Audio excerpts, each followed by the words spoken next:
Welkom by DIY met Jess. Kom maak hierdie oulike kolwyntjie koppie blomme saam met my. Wat jy gaan benodig is kolwyntjie koppies, sosatie stokkies, 'n skêr en 'n gomgeweer. Die lekker ding van hierdie DIY is jy kan enige kleure gebruik.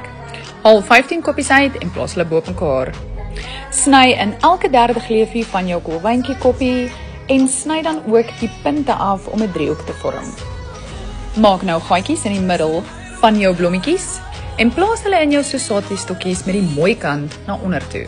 Sit 'n bietjie gom op die punt van jou sosatie stokkie en bring jou eerste blaartjie na bo en vrommel hom op die gom totdat hy mooi vas en stewig is.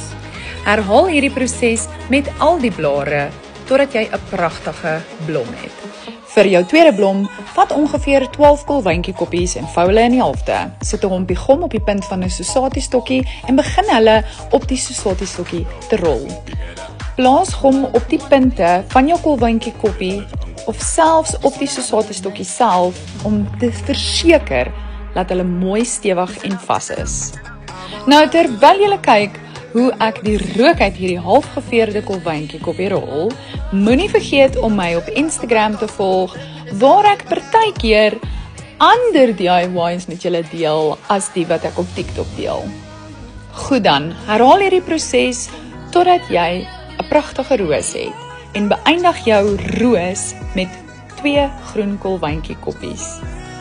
Die derde blom is sekerlik iets wat julle nou al teen die tyd op die internet gesien het.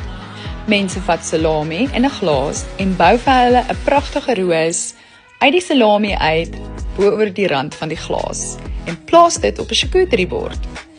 Ons gaan daai selfde metode met hierdie kolwyntjie koppies doen totdat ons 'n pragtige roos het. Om hierdie roos te beëindig, gaan jy blom 2 se metode gebruik waar jy 1 kolwyntjie koppie vat en jy gaan vir hom rol op die punt van 'n sosatie stokkie. Jy gaan nou die punt vat en hom in die middel van jou roos indruk totdat jy hom kan sien.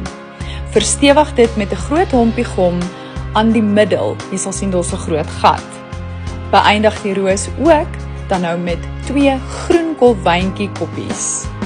En daar het jy nou 3 nuwe maniere om papierblomme te maak uit kolwyntjie koppies. Moenie vergeet om aan te teken by my blog waar ek 'n nuwe reeks begin het met die naam van Brei Avontuur. Ek leer almal brei, so stay tuned vir meer.